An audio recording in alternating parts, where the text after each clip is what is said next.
C'est pour apporter un éclairage à l'opinion publique que l'ambassade des États-Unis en RDC a organisé cette table ronde pour commémorer la journée internationale de la traite des personnes. Nombreux ignorent que la traite des personnes consiste à recruter, transporter, héberger et déplacer une personne par la menace, la contrainte, la force, la tromperie ou abus d'autorité afin de l'exploiter.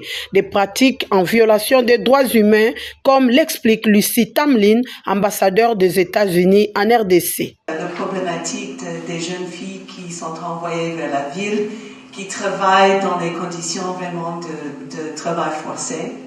Ils comprennent la situation des enfants soldats qui sont recrutés pour les conflits, mais savoir que toutes ces activités sont placées sous l'égide de la trafic des êtres humains, ça c'est un peu difficile pour eux de comprendre. En RDC, les cas de traite des personnes consacrent 42% de travail forcé, 39,6% d'esclavagisme sexuel, plus de 66% des femmes sont concernées, précise Chantal Yelou-Moulop. C'est cette jeunesse qui, à cause de la pauvreté et de l'ignorance, devient à la fois victime et complice.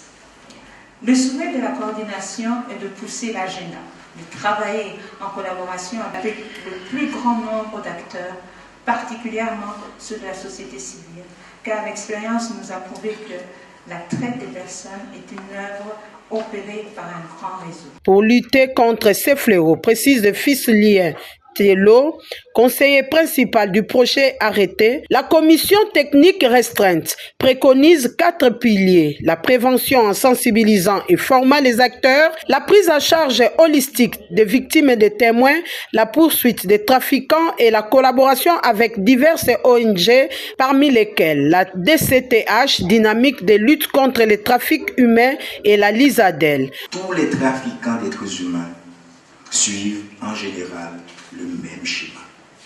Quel est ce schéma? Ils procèdent au recrutement de leurs victimes.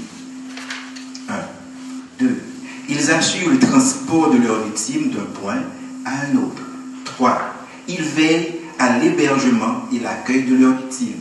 4. Ils utilisent la force, la ruse ou l'abus de vulnérabilité pour pousser leurs victimes à se soumettre à leur volonté. En RDC, depuis que la lutte de la traite de personnes est mise en place, 19 condamnations enregistrées et plus de 180 personnes prises en charge.